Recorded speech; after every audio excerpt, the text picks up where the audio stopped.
Hi guys, welcome back to my channel. For those of you who don't know, I'm Deborah and you're watching Ask Deborah.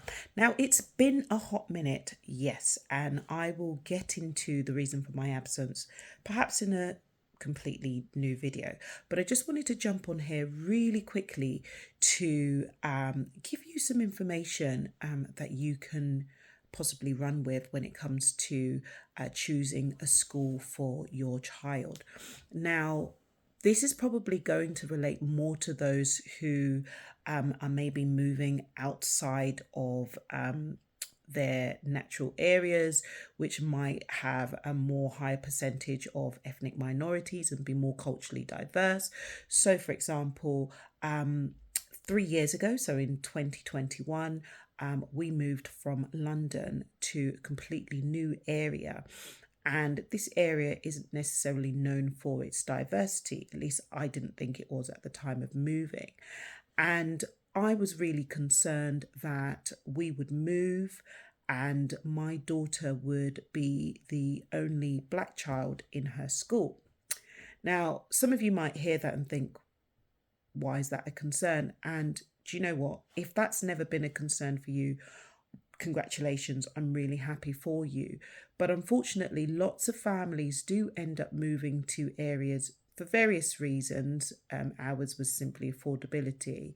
And their children are one of very few numbers of, black or brown children within their class or at times within the whole school. And I have heard several horror stories from colleagues and friends whose children have had no friends and have been picked on and have been bullied. And their experiences at schools have just been an absolute nightmare. Now, being a mum to a now 20-year-old guys who has autism and was, very badly bullied at school in London at two schools actually. I just didn't want my daughter to go through anything similar for something that, she couldn't help, something like her race. And so I did what's called a freedom of information request. Now, I don't know if this is very, very common, but it was the one thing that I felt let me do to sort of help me narrow down my choices in terms of the schools that I wanted to look at and potentially consider. Of course, I looked at things like Ofsted reports and, that kind of thing. But I suppose because of the time frame in which we were due to move, there wasn't very much of an opportunity to look at schools. She did get into a school in London. It was an outstanding school. Initially, she didn't get any schools, which was very devastating. And I thought I was going to have to go down the appeal process. And I wrote a very angry letter as to why she would not be going to the school that the local authority chose for her. However, she did eventually get a place in the school of our choice. But we then moved because our completion happened a lot quicker.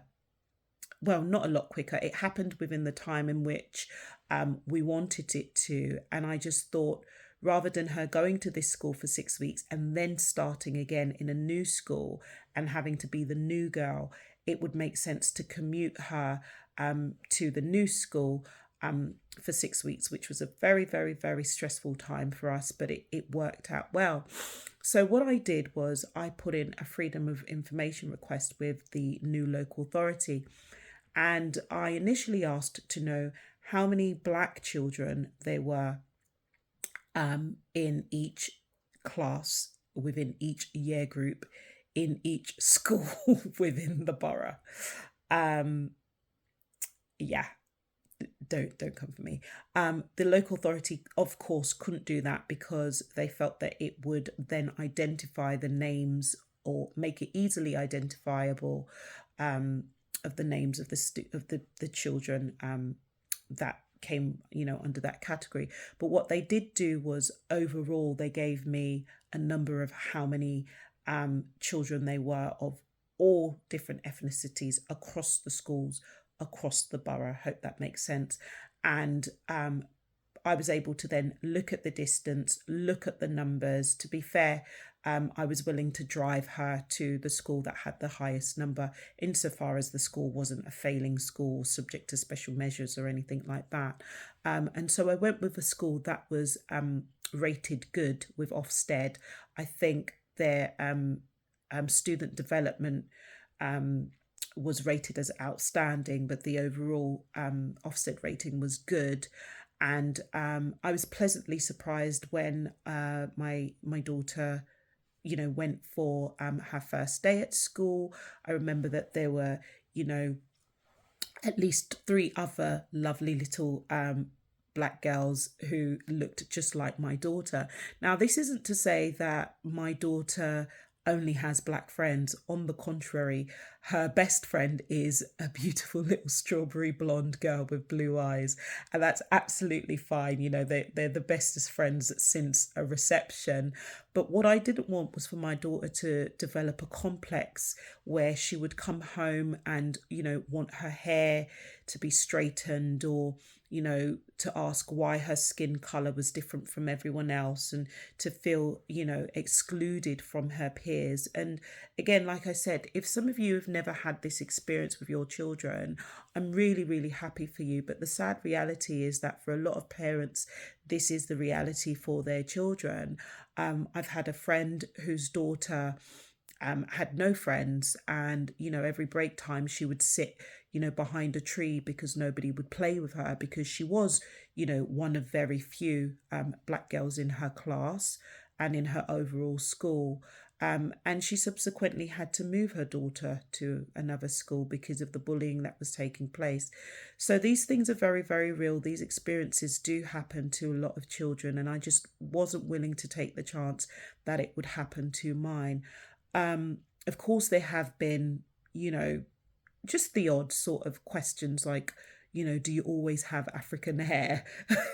My daughter's gone and said, only sometimes. Sometimes I have extensions. And, I've had to laugh and say, well, actually, next time you're asked something like that, say, well, yes, I do always have African hair because I am African, and, I love my hair, and my hair can do, very different, beautiful and wonderful things. But this was just a quick sort of a message to other parents who might be moving from one area to another, where the diversity is perhaps not as vibrant as it is in your original place of, where you've been residing. A freedom of information request is always a good place to start, just to get an idea in terms of the numbers, if that's something of importance to you. I appreciate that it might not be. It really was for our family. Not so much for my son, who, was a lot older, so he's sort of well grounded in himself as a young black man as it is. But you do things like you check the policy on bullying, you check the policy on safeguarding, check the policy on special educational needs. Those things are really, really important. But the culture of the school's also just as important. And I wasn't willing to send my daughter to a school that was marked as outstanding just because. Having worked in education myself, I appreciate the importance of, an outstanding school versus a school in special measures. Of course, anybody, I'd like to think would appreciate the difference in that as well. But a good school versus an outstanding school, doesn't have to be the deal breaker. There could be other things that you think, well, actually, this is not quite, what I'm looking for, versus something that you are looking for. And for me, diversity and inclusion was definitely something that was very, very important.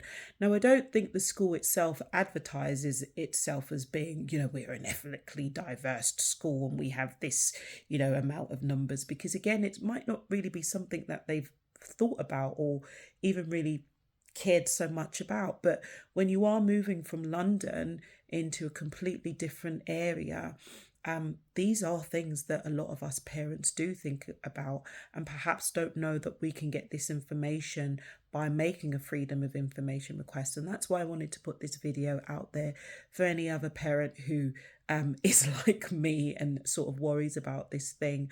You know, my daughter's in year 3 now. She's absolutely thriving. She's got a great circle of friends. You know, they're all of different, you know, backgrounds, you know, black, white, Asian, boys and girls. And they're all just, you know, great little kids. And again, it might not have been an issue, but it might have been. And that's what I didn't want to risk. I didn't want to risk my daughter, you know, growing up with a sort of deep ingrained self sort of hatred or self kind of, you know, doubt, because she didn't look like her friends and because her hair couldn't, you know, wear straight in pigtails and that kind of thing. I wanted her to just be a little 7-year-old and be happy at school, and she really, really is. So I hope this video has helped. I am back, I promise, and I will be doing more, you know, parenting videos, slash, you know, legal videos, that kind of inform you of how to sort of get on in school, how to challenge certain things if they're happening. And yeah, I hope to do much more of these informative short videos for you. If you like what you see, please do like, share and subscribe. Pass this on, because I know there are a lot of people who don't know that you can actually do this, and it's free. And the local authority has, you know, I think, is it 30 days to come back to you, but they tend to come back very, very sooner. So yeah, guys, I hope to see you in the next video. Take care. Bye.